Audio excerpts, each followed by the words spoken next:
אני רוצה לקחת אותך לעניין הפוליטי.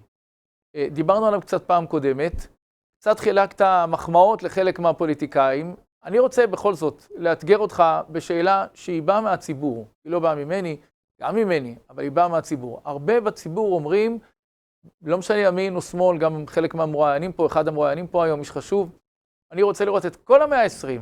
אומר, אם היה לי כפתור, אני יכול ללחוץ, ובבת אחת, כל ה-120 הולכים, ובאים 120 חדשים, ומחליפים גם את כל הממשלה, את כל הסיפור הזה בבת אחת, הייתי עושה את זה. מה אתה אומר? תחשבו טוב מה יקרה אם מחר בבוקר ערוץ טוב יפסיק להתקיים. אנחנו מתמודדים היום עם הרבה מאוד פייק, והרפואה תבוא מהערוצים העצמאיים. רק הם יגידו את האמת, לכן אני מתראיינת בערוץ טוב. ערוצים אחרים טוענים שאנחנו הזויים, קונספירטורים. חבר'ה, קראתם את כתב האישום, חשפתי לכם את כתב האישום. תמשיכו לחשוף את הדברים האמיתיים, בלי צנזורה. יש רק דבר אחד שעומד לנו מול העיניים, הזהות היהודית של עם ישראל בארץ ישראל. אם אזרחי מדינת ישראל, הפטריוטים שאוהבים את המדינה, ייתנו לנבחרי הציבור שלהם את התחושה שערוץ טוב, ערוץ 14 וגלי ישראל הם כלי הביטוי האמיתי שלהם, בסופו של דבר גם חברי הכנסת יבינו שזהו הנתיב שבאמצעותו הם אמורים לפנות אל הציבור. אנחנו כמעט לבד במערכה התקשורתית המונהגת על ידי מהנדסי תודעה של רעיונות השמאל הקיצוני והפרוגרסיבי. אז האזרחים צריכים להקשיב לערוץ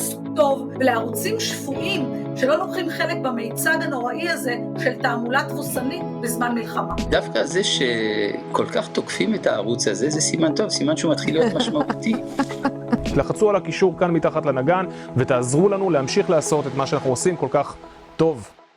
בסדר, אבל אין טעם לדון בתרחישים דמיוניים. לא, עזוב את הכפתור, בוא, אני לא מדבר על זה, אני מדבר לא עכשיו. לא, אני מדבר נסתיים על זה המלחמה ויהיו בחירות. מה אתה חושב אז? האם באמת אתה חושב שכל הצמרת הפוליטית צריכה להיות מוחלפת?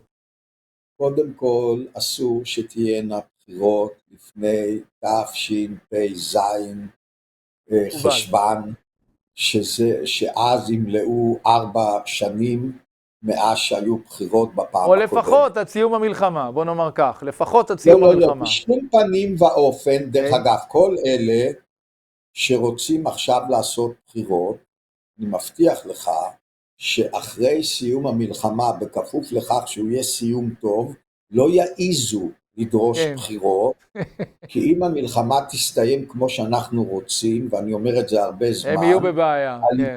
הליכוד יבוא עם 40 במידה ויהיו בחירות, והמחנה הלאומי כולו בין 70 ל-75.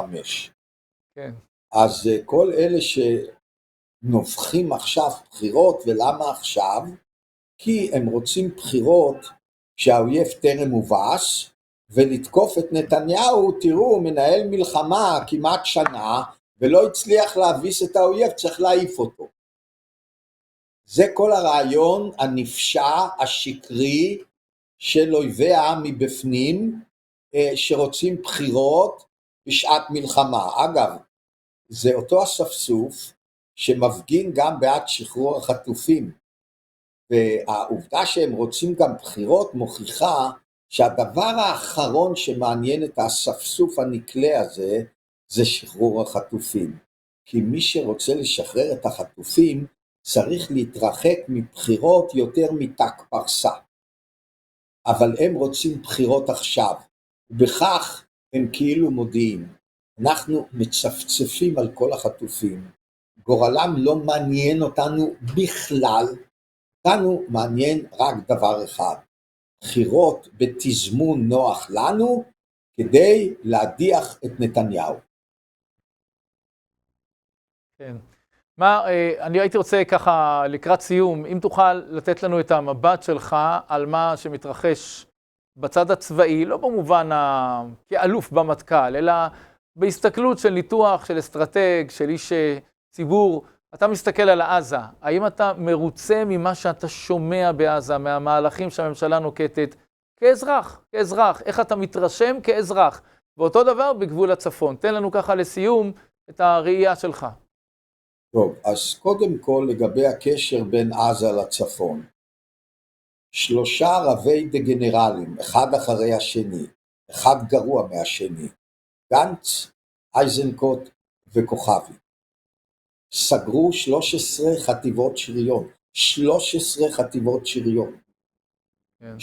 6-7 חטיבות חי"ר, ואת כל הכוחות הנלווים אליהם, לרבות הנדסה, תותחנים, ועוד כוחות רבים אחרים שנלווים לחטיבה, קל וחומר לאוגדה. פירושו של דבר ששלושת הרב דגנרלים האלה סגרו לפחות 6 אוגדות מוגברות, 6 אוגדות מוגברות, ולכן צדק לגמרי נתניהו שהבין אסטרטגית באיזה מצב מדינת ישראל נמצאת, וקבע שישראל תנהל מתקפה בעזה ומגננה התקפית בלבנון. אין דרך, אלא אם כן שוב, לא תהיה ברירה ואנחנו נותקף בכל העוצמה שיש לחיזבאללה, אז לא תהיה ברירה, אלא לנהל מלחמה במצב שיש, כי אין ברירה.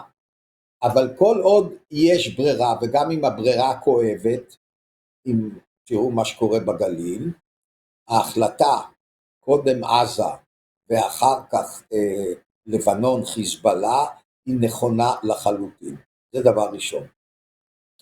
דבר שני, ברור לגמרי שגרירת הרגליים של נתניהו, שהוא אמנם לא יזם אותה, היא בראש ובראשונה תוצאה של הממשל של אבו אדולף הנטר, הידוע יותר בשם ביידן, לא להיכנס לרפיח, לא להכריע את החמאס מצד אחד, והסוכנים של אבו אדולף הנטר בקבינט המלחמה, כלומר צמד הרב דגנרלים גנץ ואייזנקוט, זה הביא את גרירת הרגליים של נתניהו. אז נכון, זה לא היוזמה שלו, אבל הוא נמצא בתפקיד ראש הממשלה בדיוק כדי בזמן אמת להדוף לחלוטין את הלחצים הללו. כדי להדוף לחלוטין את הלחצים הללו, והוא לא עשה את זה. ולכן גררנו רגליים כמעט 4 חודשים בעזה, כי יכולנו להיות מזמן לאחר מיגורו המוחלט. זה לא אומרת, כשאומרים מיגור מוחלט, זה לא אומרת שפה ושם לא יהיה ירי של איזשהו פצמר, או איזשהו טיל שעדיין לא הגיעו אליו. זה לא אומרת שמישהו לא יגיח ממנהרה שאנחנו עוד לא יודעים עליה. אבל בגדול, החמאס ככוח לוחם יחוסל.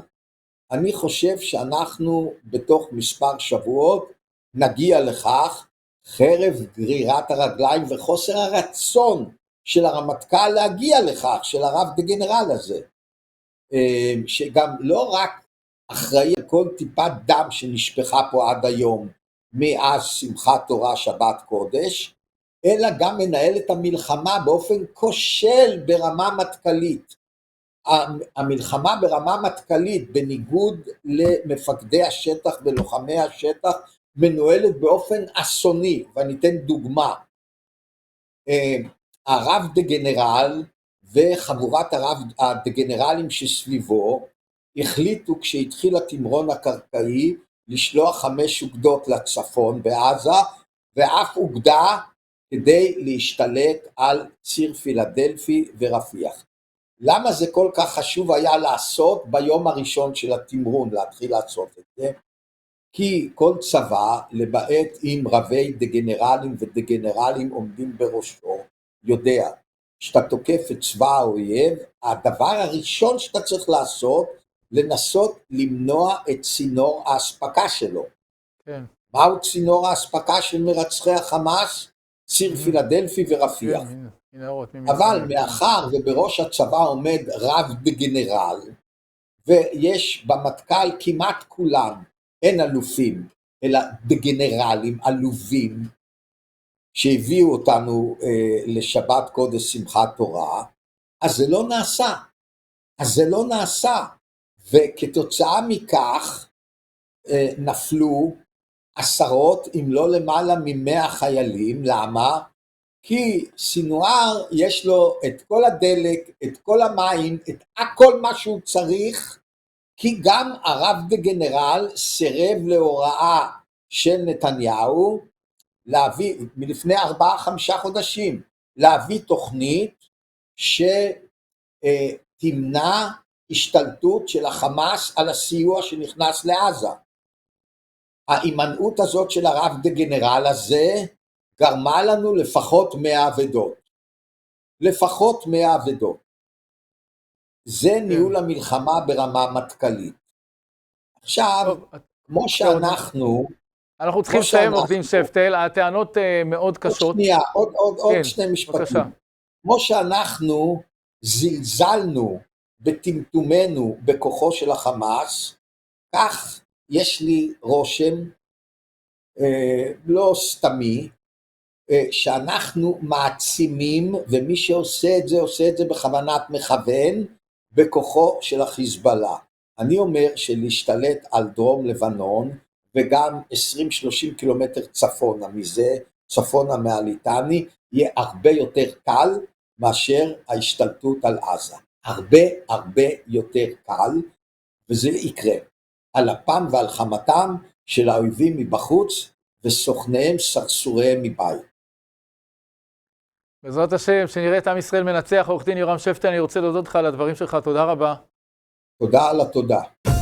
האויב הגדול, השטן מטהרן, ציר הרשע. אנחנו מכירים אותם דרך התקשורת השטחית מהסיסמאות הנבובות. אבל מאחורי כל אלה מסתתרת מעצמה עם היסטוריה מרתקת, תרבות ותפיסת עולם שאף אחד לא טרח ללמד אתכם. ערוץ טוב גאה מאוד להציג את סודות איראן, קורס מרתק ומעמיק עם טובי המומחים בישראל. 12 פרקים מאלפים בהנחיית אלעזר שטרום, עם אליהו יוסיאן, פרופסור דוד פסיג, דוקטור תמר אילם והפרופסור מאיר ליטבק ואחרים. לרכישה עכשיו בקישור כאן מתחת לנגן.